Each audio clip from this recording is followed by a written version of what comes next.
তারা শুধু ভারতে গিয়ে ভারতের প্রধানমন্ত্রীর সাথে ছবি তুলেছে, তিস্তার কথা বলার সাহসটা পর্যন্ত করতে পারেনি। আপনারা জানেন, তিস্তার পানির ন্যায্য হিস্সা আদায়ে একটি খসড়া নিয়ে বাংলাদেশ 2011 সাল থেকে ঘুরে বেড়াচ্ছে।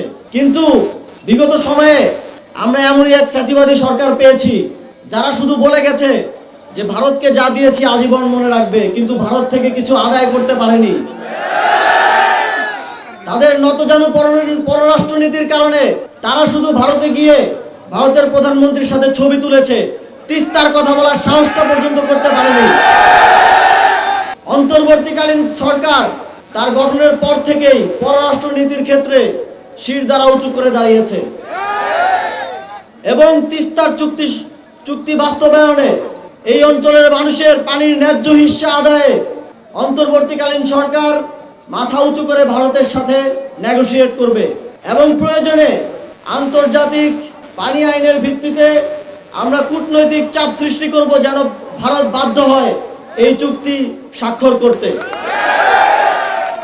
আমি চতুর্থবারের মতো আজকে আসলাম, কিন্তু আগামী 6 মাসে আমি আরো 4 বার আসব। আমি সরেজমিনে যত বেশি সম্ভব এলাকা সম্ভব হয় দেখে সেখানকার মানুষের যে দাবিগুলো আছে, মানুষের যে সমস্যাগুলো আছে শোনার চেষ্টা করব এবং সেগুলো বাস্তবায়নের সমাধানের চেষ্টা করব। আমি নিশ্চিত করতে চাই যে অন্তর্বর্তীকালীন সরকারের সময়ে হয়তো আমরা দীর্ঘ 17 বছরের যে বৈষম্য সেটা ঘোচাতে পারবো না, কিন্তু যতটা সম্ভব সর্বোচ্চ আন্তরিকতার সাথে আমরা চেষ্টা করে যাব।